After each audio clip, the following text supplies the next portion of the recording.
करायचं स्मरण. गुरुर्ब्रह्मा गुरुर्विष्णू गुरुर्देवो महेश्वरा. श्री सद्गुरु साक्षात परब्रह्म तस्मै श्री सद्गुरुवे नमः. जय जय रघुवीर समर्थ. जय जय रघुवीर समर्थ. श्रीमद श्री दासबोध दशक 14वा अखंड ध्यान नाम समास 4था कीर्तन लक्षण नाम श्रीराम समर्थ. कलियुगी कीर्तन करावे केवळ कोमळ कुशल गावे. कठीण कर्कश कुरटे सांडावे एकीकडे. जय जय रघुवीर समर्थ. कार्याला सुरुवात झालेली आहे. जय सद्गुरू. आळस आला, कंटाळा आला, झोप आली, जांभई आली. बघा बघा प्रत्यक्षात अरे रघुवीर साक्षात परब्रह्माचं निरूपण आणि प्रत्यक्ष श्रवण आपण ऐकत आहोत. आणि तिथे आपण आळसपणा केला तर या कलियुगामध्ये प्रत्यक्ष या समासामध्ये समर्थांनी विवरण आणि तसंच महत्त्व काय आहे हे पटवून दिलेलं. तरीसुद्धा आपण इथे आळस करत असतो. समर्थ म्हणाले या ग्रंथामध्ये जे मत मांडलं आहे ते प्रत्यक्ष श्रीमताचं आहे, खुद्द भगवंताचं आहे.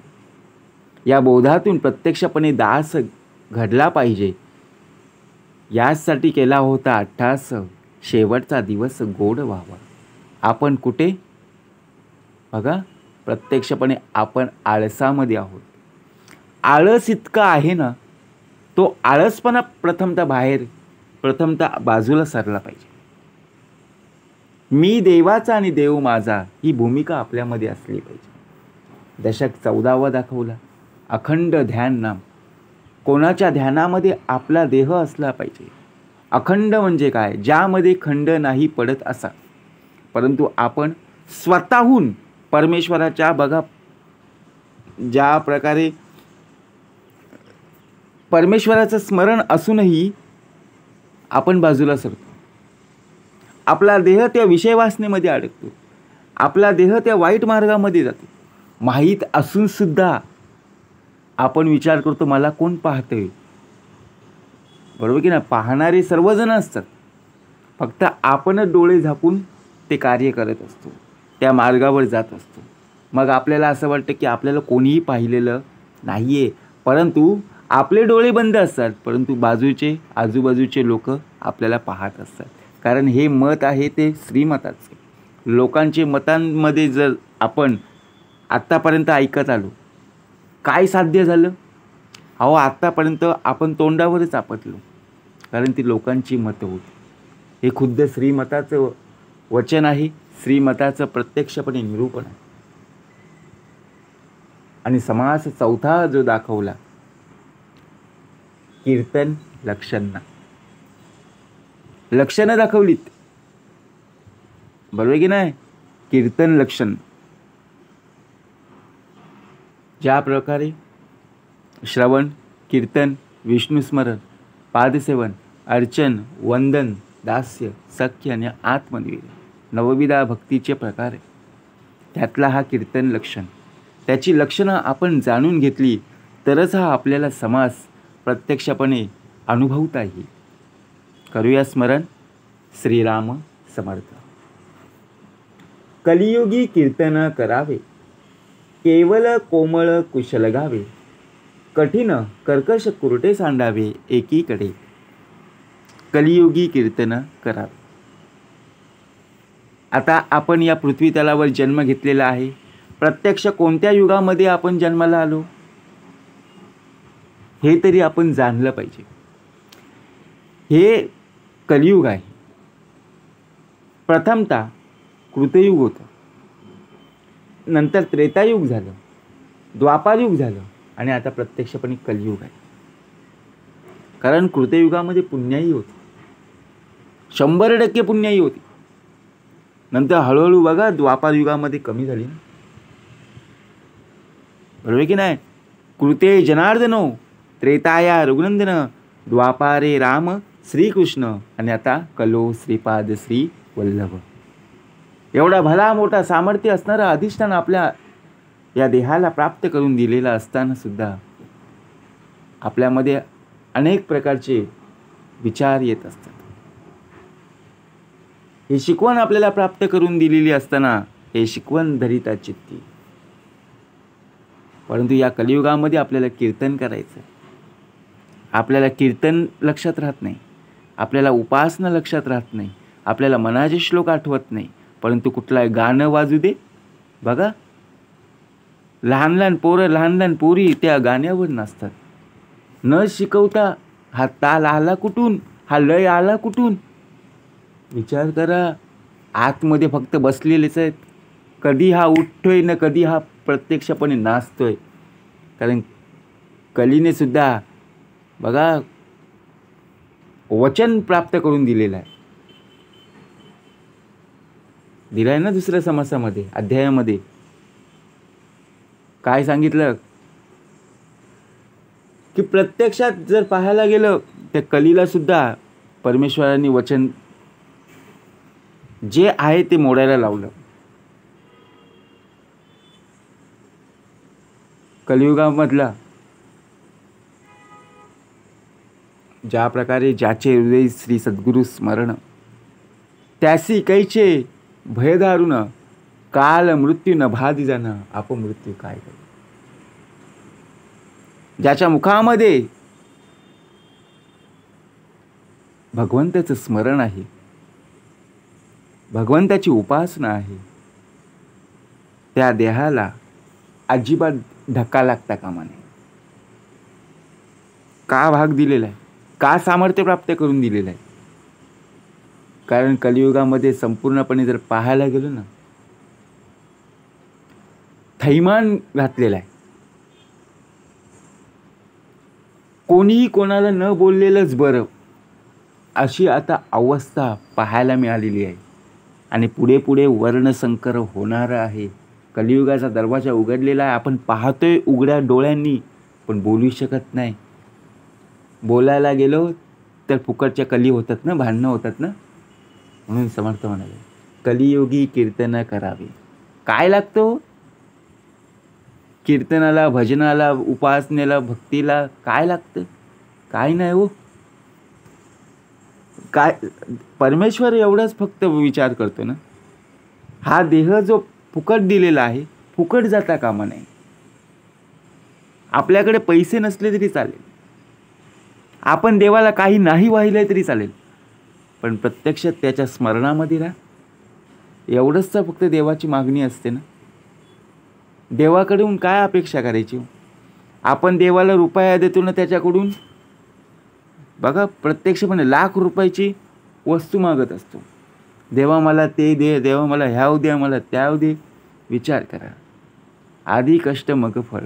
समर्थ म्हणाले केवल कोमळ कुशल गावे, कठीण कर्कश कुरटे सांडावे एकीकडे. या समासात श्री समर्थांनी बघा ज्ञ सोडून बाकीच्या 35 व्यंजनाची अध्याक्षरे क्रमाने योजून काढलेली आहेत. म्हणजेच काय, ज्या प्रकारे समर्थ म्हणतात कलियुगी कीर्तन जरूर केलं पाहिजे. जसं अ पासून नियपर्यंत 12 खडी मुळाक्षर आपण पाहिलेली आहेत, ऐकलेली आहेत, सर्वांनी लिहिलेली सुद्धा. परंतु श्र आला का हो? श्रवणातला नाही ना. अ आईचा झाला, अ अननसा, आ आईचा झाला, ब बाबाचा झाला, परंतु श्रवणाचा आला का? नाही ना. हे श्रवण आपल्याला प्राप्त करून घ्यायचं. मग केवळ कोमल आणि कुशलतेने गायला पाहिजे.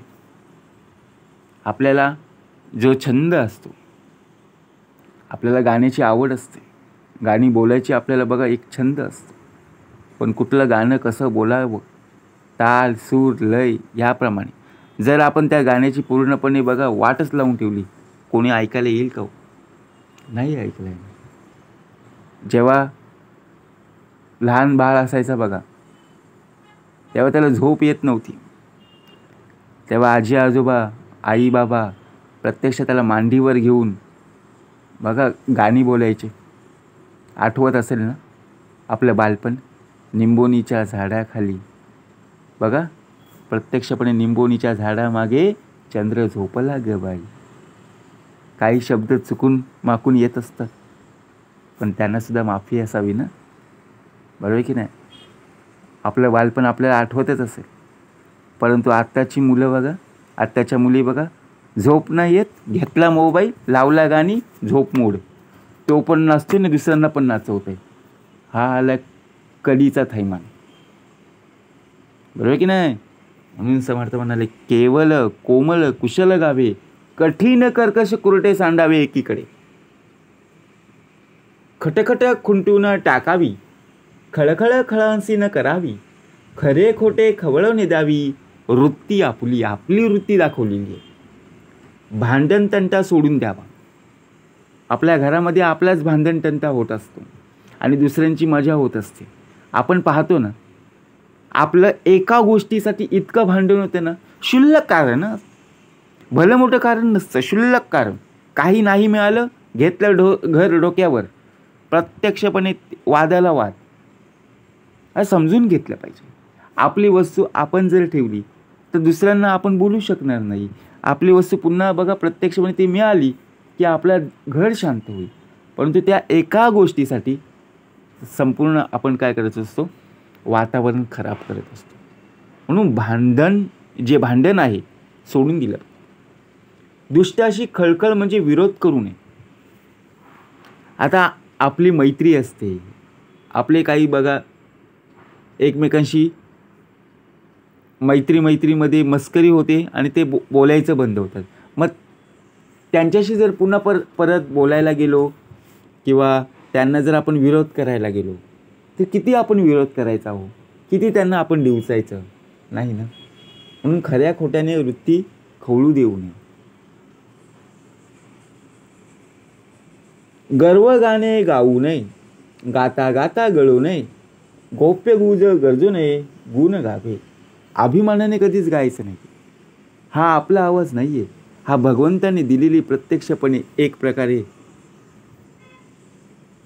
बघा आपण बोलतो ना दैवी शक्ती, हे त्याचं रूप आहे. हा त्याचाच आवाज आहे. आपण कुठून बाजारातून विकत घेऊन आलो नाही आहे, बरोबर की नाही. म्हणून अभिमान नसा. येतंय गाणी नक्कीच येते, बोलता येतं नक्कीच येतं, परंतु गाता गाता थकून गाणं अर्धवट कधीच सोडायचं नाही. येतोय ना तर पूर्णपणे बोल, नाही जमत नको बोलूस. दुसऱ्याचं गुप्त रहस्य चार चौघांमध्ये मोठमोठ्याने गर्वाने सांगत बसायचं नाही. आपल्याला लय सवय दुसऱ्यांचं गुप्त जे रहस्य असतं ना ते दुसऱ्यांकडे ज्याप्रमाणे आपण बोलायला जातो ना त्यावेळी आपल्याला खरी मजा येते. कारण त्याला कसे कमी लेखायचं,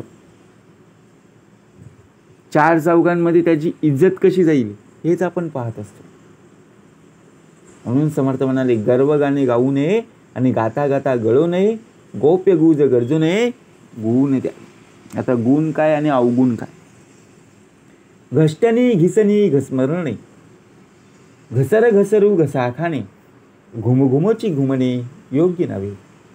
घासाघीस, घसघस आणि घसा खाकरणे, ओरडणे या गोष्टी कीर्तनात करू नये.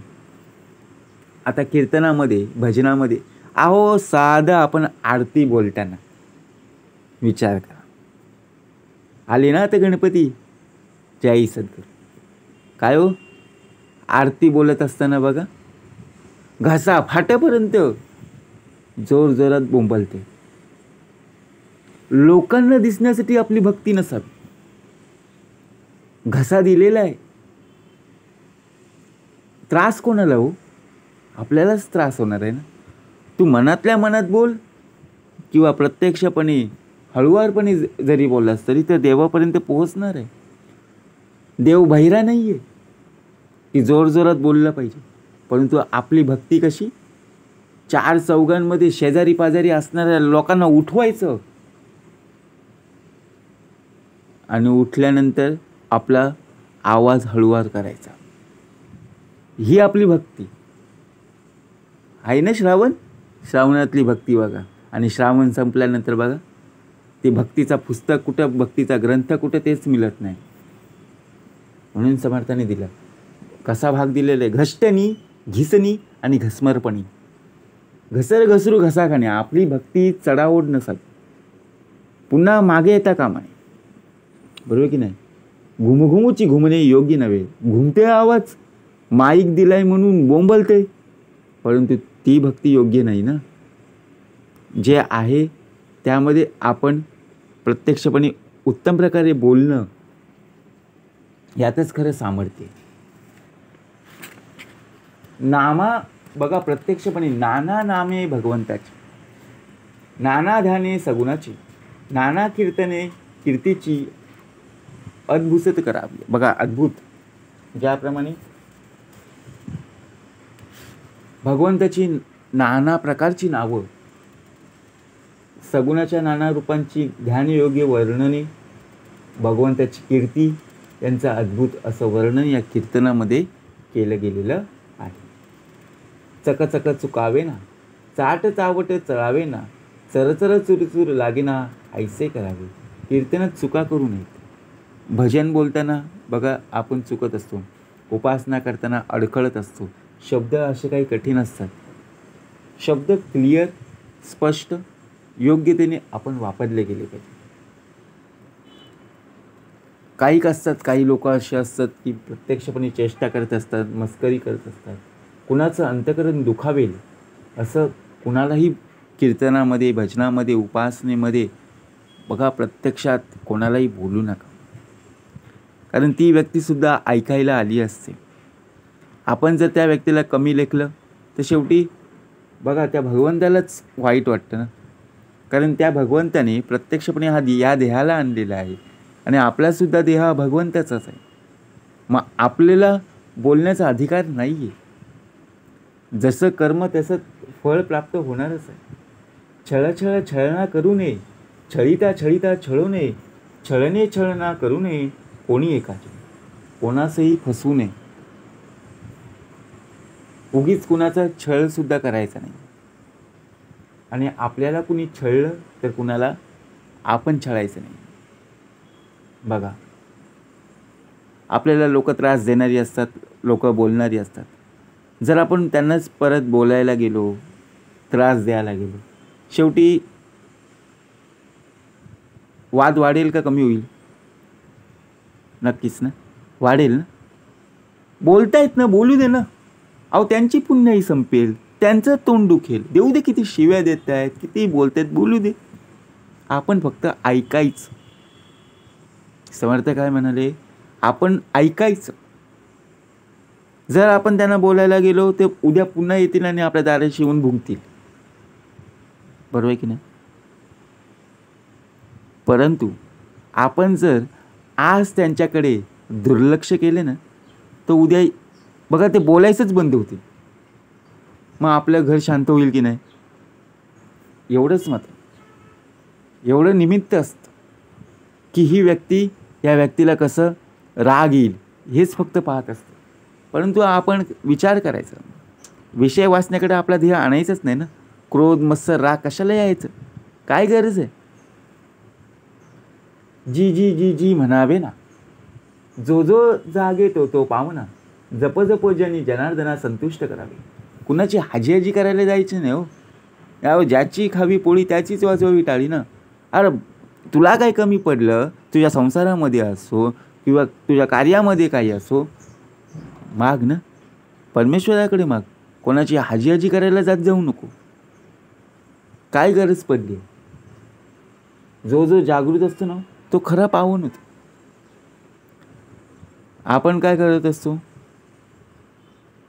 अहो हाजी करत बघा प्रत्यक्षपणे वाईट मार्ग अवलंबून आपला देह त्यामध्ये बिघडत असतो.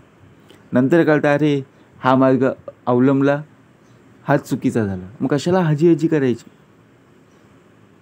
काय मिळणार? पैसेच मिळवायचे आहेत ना. घेऊन तर काही जाणार नाही ना. मग पैशाला एवढं महत्त्व देण्यापेक्षा आपल्या शरीराला प्रत्यक्षपणे आपलं चरित्र हे टिकवायचं आहे. देह त्यागिता कीर्ती मागे उरावी, असा श्लोक आहे ना. कीर्ती राहिली पाहिजे असं सांगितलं काय. देह त्यागिता पैसा मागे उरावा. कोण उरावर घेऊन गेलाय? कोणाच्या खिशामध्ये पैसे आहेत? काही ना हो, सगळं इथंच आहे. म्हणून आपली कीर्ती, आपलं चरित्र, आपलं नाव प्रत्यक्षपणे खराब होता कामा. झिरपे झरे पजरे जळ, झळके दुरुनी झळाल, झळझळा झळकती सकळ प्राणी तेथे. आपल्याला लय सवय.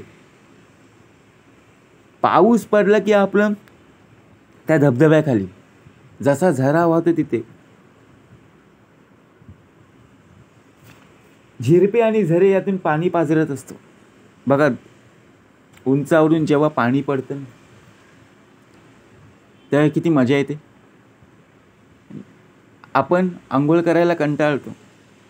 दररोज आपल्या घरामध्ये पाणी येतं. पूर्वीचा काळ आठवा.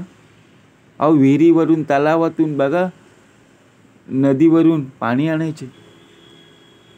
2-3 किलोमीटर चालत चालत येऊन. पूर्वीचा काळ खूप बघा स्ट्रगलिंग होता. परंतु आता सर्व आयतं मिळालं आहे आणि माणूस आळशी झाला आहे. हा भाग या देहाचा चाललेला आहे. हा घरामध्ये पाणी असताना आपल्याला आंघोळीचा कंटाळा आणि तिथे धबधब्यावर जाते. विचार करा, आनंद आपल्याला कुठे मिळवायचं हे सुद्धा माहीत असणं गरजेचं. मग ज्या झऱ्यातून झुळझुळ पाणी वाहत असतं ते दुरून चकाकताना दिसतं. मनमोहक, आकर्षक असं संपूर्णपणे पाहायला मिळतं. पण ते पाणी पिण्यासाठी नाही ना. विचार करा प्रत्यक्षपणे. या या या म्हणावे न लगे, या या या या उपाव न लगे, या या या या काहीच न लगे सुबुद्ध असी. त्या प्राण्यांना या या असं बोलवावं लागत नाही. काही उपायही करावं लागत नाही. त्यांना तहान लागली की ते बरोबर स्वतःच येतात. आणि त्याप्रमाणे जो शहाणा माणूस असेल त्याला कीर्तन ऐकण्यासाठी आमंत्रण करावं लागत. विचार करा, भक्ती ज्ञानाच्या ओढीने तो स्वतःहून तिथे येत असतो. आता प्राणीमात्रांवर दया करा. पशुपक्षी गुणवंत त्यास कृपा करीची समर्थ उत्तमाची ओवी आपल्याला प्राप्त करून दिलेली आहे. ज्या प्राण्यांना भूक लागते, ज्या प्राण्यांना तहान लागते, त्यांना सांगावं लागत नाही. बघा, आपण जिथे एखाद्या हॉटेलच्या इथे उभा असतो, त्या प्राण्याला जेव्हा भूक लागते ना, तो आपल्याकडे एकटक पाहत असतो. जसं आपल्या घरामध्ये एखादा पाळीव प्राणी असतो बघा, त्याला आपण बरोबर त्या टायमाला खायला देत असतो. ज्यांनी चोच दिलेली आहे त्याने दाण्याची सोय सुविधा करून ठेवलेली आहे. त्याला माहिती आहे माझा मालक मला देणार आहे. हा झाला घरातला भाग. बाहेरचे जे प्राणी पशुपक्षी आहेत, मग त्यांना कोण खायला देतं? भगवंतानी बरोबर सोय लावून ठेवलेली आहे ना. मग तसंच या या या म्हणावी न लगे. आपल्याला सुद्धा भगवंताची गोडी, भगवंताची प्रत्यक्षपणे आवड असली पाहिजे. आपल्याला कोणी या या म्हणावे असं कोणी बोलता कामा नये. आपण तिथे स्वतःहून गेलं पाहिजे. आपल्याला ऐकण्यासाठी 2 कान दिलेले आहेत. आपल्याला कुणाचं आमंत्रण नकोय. भक्ती ज्ञानाच्या ओढीने आपण स्वतःहून तिथे गेलो पाहिजे. टक टक टक टक करू नये, टाळाटाळी टिकू नये, टमटम टमटम लावू नये कंटाळवाणे. सारखी कटकट करायची नाही. कीर्तन करण्याची टाळाटाळ करू नये. आपण काय करत असतो? सारखी कटकट हो. आता विचार करा, हातामध्ये स्मरणिका आहे, वाचण्यासाठी आपल्याला ग्रंथ दिलेले आहे. परंतु एक स्मरणिका आपण करताना 2 बघा ते मणी असतात बघा, ते 2 वेळा आपण वरखाली वरखाली करत असतो. कोणी आलं तर तिथे आपण स्मरणिका तिथेच ठेवून देतो. परंतु बघा, स्मरणिका ठेवली. ग्रंथ वाचत असताना कोणी आलं लगेच बंद करतो आणि तिथे ठेवून देतो. परत आपल्याला माहीत असतं की आपली उपासना राहिलेली आहे, आपली भक्ती राहिलेली आहे. परत तिथे हात लावत नाही, तिथेच ठेवतो. परंतु बघा, आपल्या हातातला मोबाईल असू दे किंवा टी व्हीचा रिमोट असू दे, कुणीही जरी आले ना, 2 मिनटं मोबाईल तिथेच ठेवेल त्या बेडवर आणि पुन्हा गेल्यानंतर पुन्हा तो मोबाईल उचलेल आणि पुन्हा सुरुवात. म्हणजे विचार करा, आपण कोणाला प्राधान्य देत असतो. मोबाईल ही वाईट गोष्ट नाही आहे, खूप शिकण्यासारखं आहे. परंतु आपण त्याचा वाईट जर अनुभव घेतला तो खूप काही आहे. जर आपण रात्रंदिवस आपण त्या मोबाईलकडे पाहिलं तर डोळ्यांची पुण्याही आपली कमी होत जाते. बरोबर की नाही? अनुभवासी आहे प्रत्यक्षात. टकटक टकटक करू नये, मग कटकट करायची नाही. का सांगितलं? आपली कटकट कशावरून होते? आपल्याला आई वडील आपल्याला सांगत असतात, अरे बाळा उठ. मुलगी असेल तर तिलासुद्धा सांगतात ना, बस झालं आता. सर्व आता प्रत्यक्षपणे बघा, शाळेत जायची वेळ आलेली आहे, कुठे काम करायची, जिथे जायचं आहे तिथे बघा प्रत्यक्षपणे टाईम झालेला आहे. आपण काय बोलतो? आई थांब 2 मिनटं, बाबा थांबा 2 मिनटं. 2-2 मिनिट असं बोलता बोलता 1 तास होऊन जातो, तरी आपण तिथून त्या जागच्या जागेवरच. मग शेवटी कटकट होणारच ना. मग आई वडील जर आपल्याला रागवले तर आपण काय करतो? त्यांच्याशी बोलायचं बंद होतं. अहो, ते आपल्याला चांगल्या भल्यासाठीच सांगत असतात ना. पूर्वीच्या काळी होते का मोबाईल? बघा, तेव्हा मैदानी खेळ खेळायचे.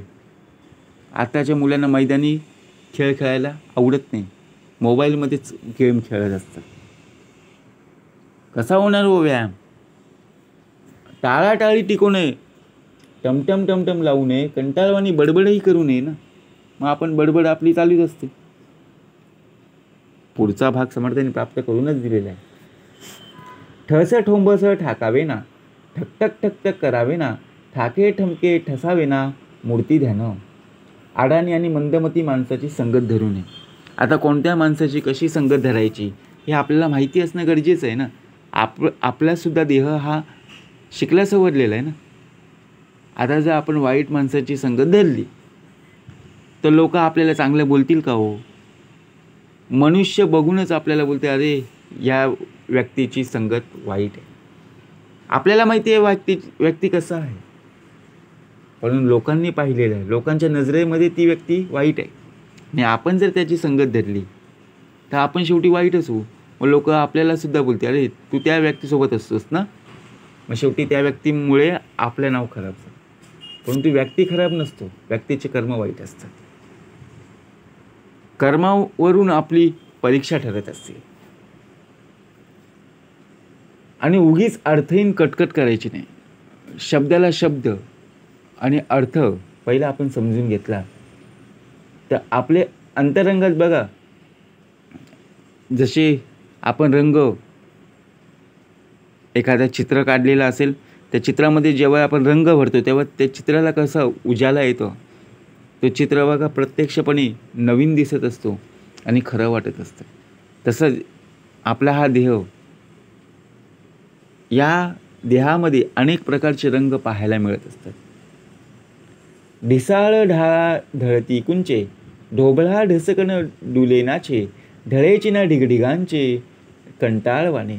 काही माणसं ढिसाळपणा आणि बघा प्रत्यक्षपणे गलगठ्ठ माणसं भाताच्या गोळ्यासारखी जागच्या जागी हलतात, डुलतात आणि कंटाळवाण्याप्रमाणे ढिगासारखी बसकन खाली जराही न हलता बसून जातात. आता विचार करा, काही लोक जर पाहायला गेलं जागच्या जागेवर सर्व काही आयतं मिळावं यासारखे बसून राहत असतात. आयतं मिळावं, भाताचा गोळा जसा असतं ना तसं जागच्या जागी हालत असतात, डुलत असतात. परंतु समजून घेतलं पाहिजे. नाना नेटक नागर, नाना नम्र गुणागर, नाना नेमक मधुर नेमस्त गाणी. कीर्तनकार नेटनेटका, सुसंस्कृत आणि चतुर असा. आपण बोलायला जर गेलो ना, बघा प्रत्यक्षपणे आपल्या कोणी ऐकणार सुद्धा नाही आणि आपण बोलायला गेलं तरी लोक ऐकणार पण नाही. मग आपल्यातला जो स्वभाव असतो ना तो नीटनेटका असावा, नम्रपणा आपल्यामध्ये असला पाहिजे आणि आपला देह हा सद्गुणी आणि संपन्न असला पाहिजे. ताळ तुंबरे तानमानी ताळबद्ध तंत्रगानी तूर्त तार्किक त्याने बने तल्लीन होती. समर्थ म्हणाले गाण्याच्या जोडीला टाळ, तंबोरे, तानमान आणि तंतुवाद्य साथीला असावीत. जे जाणकार तर्कनिष्ठ लोक असतात ते यामुळे शरीराने आणि मनाने तात्काळ तल्लीन होतात. आपण एखादं गाणी बोलत असताना बघा, जर त्या गाण्याला जसं कॅसिओ लागत असतं, ताल असतं, सूर असतं, त्याचप्रमाणे इतर वाद्य असतात, ती जर नसली तर त्या गाण्याला किंमत राहत नाही. जसं आपण आरती म्हणत असताना जर आपल्यासोबत टाळ असेल, घंटा असेल, बरोबर त्या तालावर आपण बोलत असतो ना, बरोबर की नाही. म्हणजे टाळ तुंबरे तानमान, गाण्याच्या जोडीला जसं टाळ आणि तंबूर असतं आणि इतर तंतुवाद्य सुद्धा साथीला असतात, त्याचप्रमाणे त्या गाण्याला सुद्धा उत्तम प्रकारे काय मिळत असते, सामर्थ्य प्राप्त होत असते. थरथरा थरकती रोमांच थैथैतै स्वरे उंच थिरथिर थिरा विनाचं प्रेमळ भक्तांचा. प्रेमळ भक्तांनी जे ऐकले की त्यांच्या शरीरावर थरथरून रोमांच उभे राहतात. ते उच्च स्वराने नामसंकीर्तन करीत धुंद होऊन धबधबधब बघा प्रत्यक्षपणे नाचायला लागतं. आता एखादं भक्तिगीत लागलं, भक्तिगीत सकाळी ज्यावेळी आपण लावतो ना त्यावेळी मन किती प्रसन्न होते बघा. आपली झोप पूर्णपणे झाली नाही आणि एखादं छान भक्तिगीतं लावली, मनाचे श्लोक लावलं तर मनाला समाधान होतं. परंतु त्या वेळेला आपण झोपेतून उठलो आणि तिथं बघा DJ लावला तर तो शांत बसेल नाही ना. मनाला शांत ठेवायचं, मनाला आनंद कसा होईल ते पाहायचं, बरोबर की नाही. दक्ष दानश्य दाटले बंदे प्रबंधे कोण दाटले दमदम दुमुदुमू लागले जगदांतर. कीर्तन आणि कौशल्याला जशी भरती येते आणि त्यातील छंद प्रबंध इत्यादी साहित्याने श्रोते भारावून जातात. कीर्तनाच्या जयघोषाने सर्व जग आणि लोकांचं अंतरंग दुमदुमून जातं. आता लोकांची भक्ती या श्रावणामध्ये पाहायला मिळते. फक्त श्रावण संपलं की भक्ती संपली. 1 महिनाच फक्त देवाला विचारतात, 1 महिनाच फक्त देवा बघा ज्या प्रकारे जसा कोर्स असतो, बस आपल्याला तसं नाही पाहिजे ना. ज्या भगवंतांनी प्रत्यक्ष आपल्याला जो नरदेह प्राप्त करून दिलेला त्याची भक्ती आपल्याला 2 महिने 4 महिने 6 महिने असं न होता बघा प्रत्यक्षपणे शेवटच्या श्वासापर्यंत आपला हा देह त्या भक्तीमध्ये असला पाहिजे. धूर्त तूर्त धावून आला धिंग बुद्धीनं धिंग झाला धाके धाके ढोकला रंग अवघा. कीर्तन असं रंगात आलं की एखादा दानगट माणूस मध्येच येऊन कीर्तनात शिरून दानगाई करू लागतो. त्यामुळे कीर्तनाच्या जमलेल्या रंगाचा बेरंग होणार की काय असा धाक लोकांना वाटू लागतो. आता कीर्तन चालू असताना एखादा मनुष्य त्याला त्याच्यावरच बोध प्राप्त झाला, तो बघा त्याला वाटलं की आता हा व्यक्ती उठून राहिला, आता हा धिंगाणा घालेल, परंतु त्याला त्याचं जे त्याने त्या बघा कर्म जशी वाईट होतात त्याप्रमाणे त्याला त्याचा बोध मिळाला आणि तिथून तो उठला आणि प्रत्यक्षपणे त्या भगवंताच्या चरणी नतमस्तक झाला. नाना नाटक नेटके नाना माने तुके कौतुके नाना नेमक अनेक विद्यापात्र सांगायला गेलो तर खूप काही आहे, परंतु कीर्तनातील आख्यानाचाच तो भाग होता. ते एक नाटक होतं. हे कळल्यावर लोक कौशल्य दाखवू लागतात. म्हणून आपण लोकांच्या पुढे भक्ती करत असताना त्यांच्यासमोर भक्ती करत नाही बसायचं. मग लोकांना काय वाटतं, ही व्यक्ती फक्त कुठेही गेलं तरी देवदेवाचंच करत असतं. त्यांनासुद्धा वेळ देणं गरजेचं आहे. लोक आपल्याला नावं ठेवणारी आहेत, परंतु आपण भगवंताच्या चरणी नतमस्तक असणं गरजेचंच आहे. त्याच्याच अखंडामध्ये, त्याच्या ध्यानामध्ये आपला देह असला पाहिजे.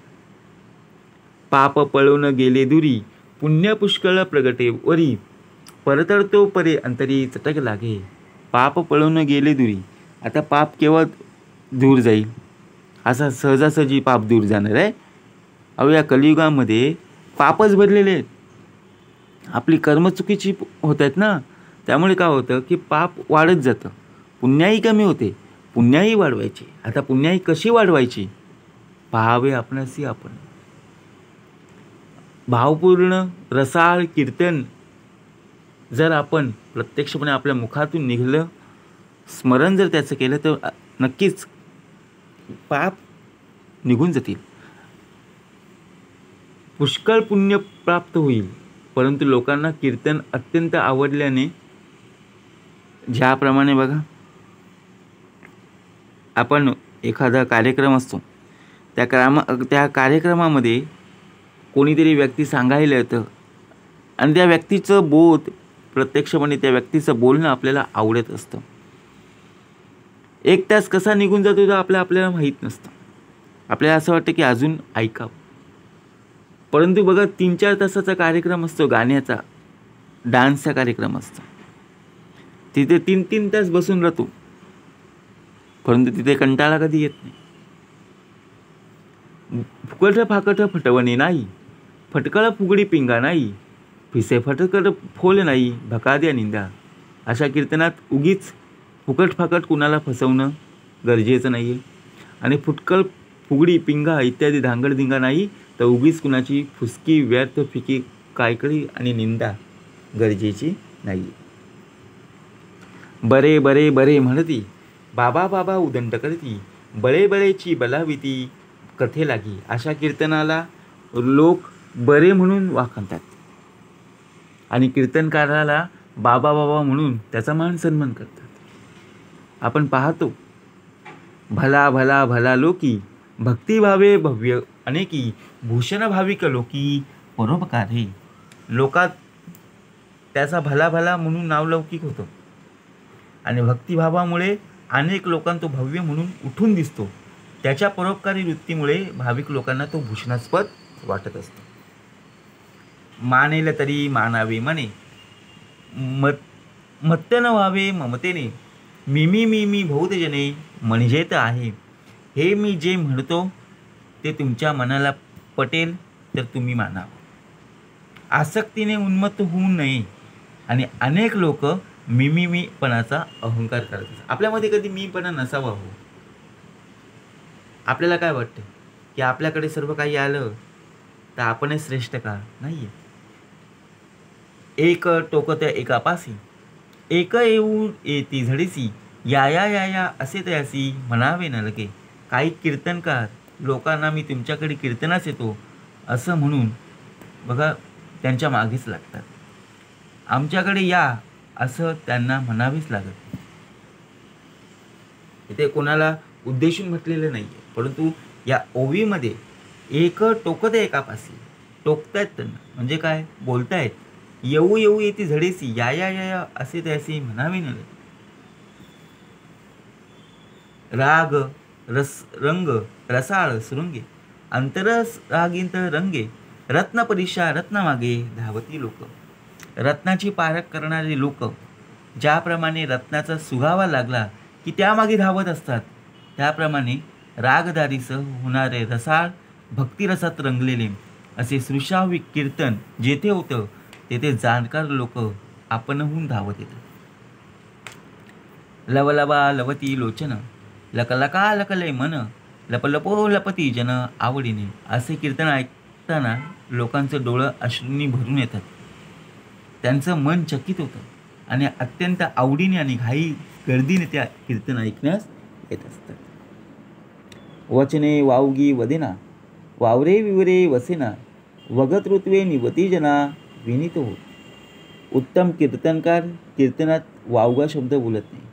त्याच्या अंतरंगात वाकडे तिकडे काहीही नसतं आणि अत्यंत नम्र होऊन तो आपल्या चांगल्या प्रकारचं बोलणं लोकांचं अंतःकरण बघा प्रत्यक्षपणे आनंदित करत असतो. सारा सार समजताना शिकवू शिकवू जनाला, सहित संगीत सज्जनाला बरे वाटे. खरे खोटे खरे वाटले, खरखर खुरखुर खुंटले, खोटे खोटेपण गेले खोटे म्हणून. आता खरं खोटं एकमेकांत मिसळलेलं असतं. त्यातील खरं काय आणि खोटं काय हे कळलं पाहिजे. शहाणे शोधिता शोधेना, शास्त्रार्थ श्रुती बोधेना, शुक्र शालिका शमेना, शब्द तयाचा. खरं काय याचा शोध घेऊ लागलं तर ते बघा शोधायला वेळ लागत नाही, कारण ते खरंच आहे ना. मग खोटं बोललं की ते वेळ लागतो. हारुषे हारुषे हसिला, हा हा होणे भुलला, हित होईल त्याला परत्रीचे. अति हर्ष झाल्याने जो कीर्तनात हसतो, श्रोत्यांनी हो हो हो केल्याने जो भुलतो, त्याचं आणि श्रोत्यांचं परलोकांत कल्याण होत नाही. लक्षावे लक्षिता अलक्षी, लक्षिले लोचना ते लक्षी, लंगले लये ते अलक्षी, विहिंग मार्गे. अलक्ष असे जे परब्रह्माचं परमात्म स्वरूप, त्याकडे लक्ष देण्याचा प्रयत्न आपण केला पाहिजे. या डोळ्याने प्रत्यक्ष न भूतो न भविष्यती असा आपला हा जो नरदेह प्राप्त करून दिलेला आहे, त्याला कसं सामर्थ्य प्राप्त होईल हे आपल्या उघड्या डोळ्यांनी पाहायचं. क्षेत्र क्षेत्रज्ञ शोभतो, क्षमा क्षमून क्षमवितो, क्षमणे शोभणे क्षेत्रज्ञतो, सर्वाठाई. कसे शब्द प्राप्त करून दिलेले आहेत. शरीरात जो अंतरात्मा असतो ना, तो एखाद्या वेळी क्षोभतो, तर एखाद्या वेळी क्षमाशील होऊन सर्वांना शांत होतो. याप्रमाणे कधी शोभणारा कधी क्षमा करणारा असा अंतरात्मा सर्वांच्याच हृदयात वास्तव्याला राहत असतो. म्हणून शेवटच्या श्वासापर्यंत आपल्या या मुखामध्ये त्या भगवंताचं स्मरण असणं, यातच खरं सामर्थ्य. क्षेत्र क्षेत्रज्ञ शोभतो, क्षमा क्षमून क्षमवितो, क्षमणे शोभणे क्षेत्रज्ञतो, सर्वाठाई. इति श्रीदासबोधे गुरुशिष्य संवादे कीर्तन लक्षण निरूपणा समास चौथा. जय जय रघुवीर समर्थ.